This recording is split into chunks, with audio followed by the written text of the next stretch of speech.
What happened with the cracks in Steve and Julia's Tiffin motorhome? What's going on with Colt and Jamie and their leaky cyclone? And is the nightmare finally over for Hildy and Dave and their Winnebago? That and more next. Welcome to the channel. I'm Liz. I have been RVing since the 80s, and for the last 6 months or so I have been doing videos about the good and bad in the RV industry. Well, today we're going to learn all about the power of social media as I give you updates on some of the people that I've interviewed. First, you're probably wondering, why am I not in my motorhome? So I'll also give you an update on that at the end of this video. First up is Hildy and Dave. As you may remember, they never got to use their brand new Winnebago. It had constant leaks and problems with the jacks. Water dripping all over the whole console. That thing got soaking wet. We don't know what else is going to fail. What's also concerning us is we haven't had a chance to drive it. We haven't had it. We bought it over the summer. We haven't had it in our possession for an entire week. Not even 5 days. Right now we got to find out that leak. And I'm hoping that this go around will find that particular leak, or we're willing to go to bat and say, okay, Winnebago, and maybe it's your turn to take over and figure this thing out for us if we can't do it. Either they fix it and make it like new, or they buy it back. Well, here's the update. After the video posted, they report that all issues were settled with Winnebago, yay, and they advise that you document everything. Honestly, the power of social media is about all we have as a consumer. Next up is Steve and Julia, who have a 2022 Tiffin Allegro motorhome.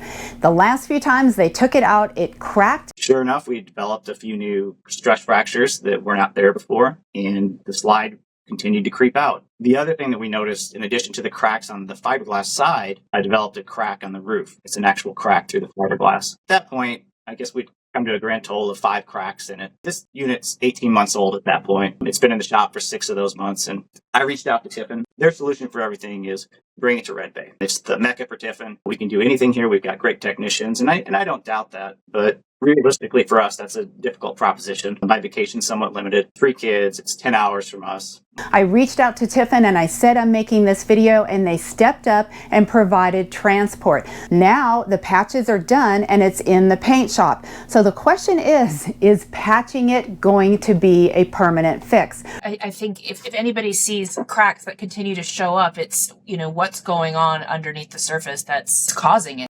Right now, Steve is in talks with them to find out a game plan.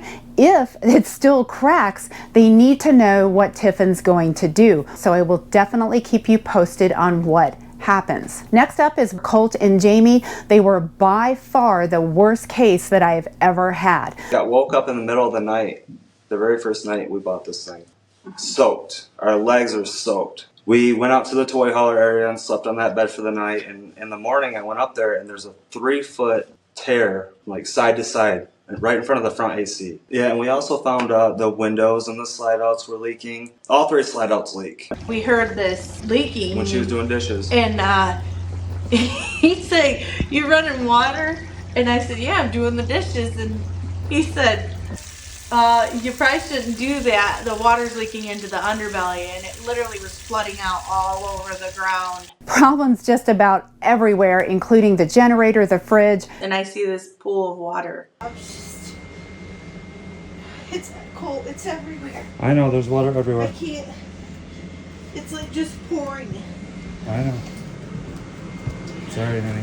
It was coming from underneath of the fridge. Even a window got blown out due to a dealer being neglectful. Well, after the video aired, Heartland offered them $7,000 and to take care of the repairs. Well, honestly, this toy hauler has had water in it from top to bottom. There's even signs of mold, so Colt and Jamie said no. They are pushing for a buyback. There hasn't been any word from Heartland lately, so they've hired a lawyer, so hopefully, fingers crossed, this will get resolved for them. Well, you may remember Brooke and Wolfie and their Jayco trailer.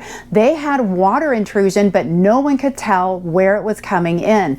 But sometimes it was way too much water, we thought, to be condensation.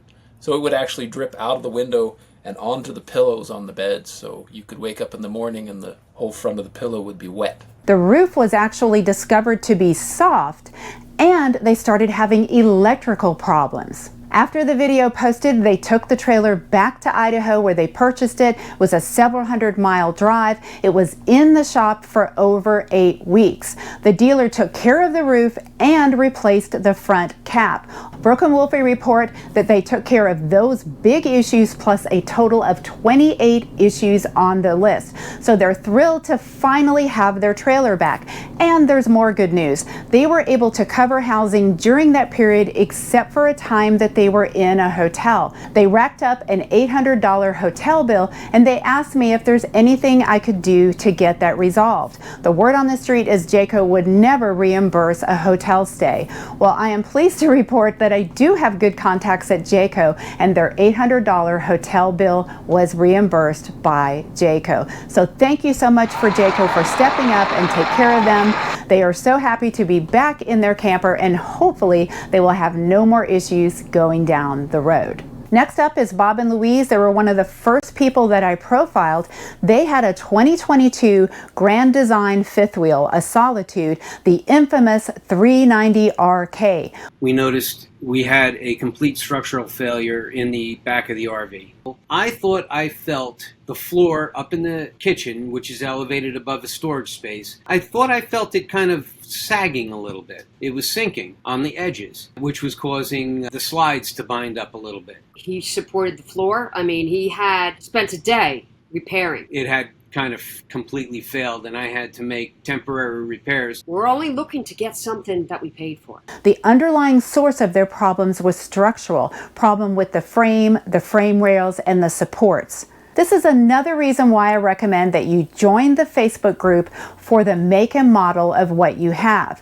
So Bob talked to other people in the 390RK group, and they had the same problems, but they were getting different repairs. The mobile Grand Design team was doing a different repair than what was being done at the dealer, and the factory was doing yet another different repair, all for the same problem. Bob said it's almost like people were guessing instead of having a concrete plan for the repairs. Bob says everyone at Grand Design has been unfailingly nice, professional, and hardworking, but there's only so much they can do when they have something that he feels is really under-engineered.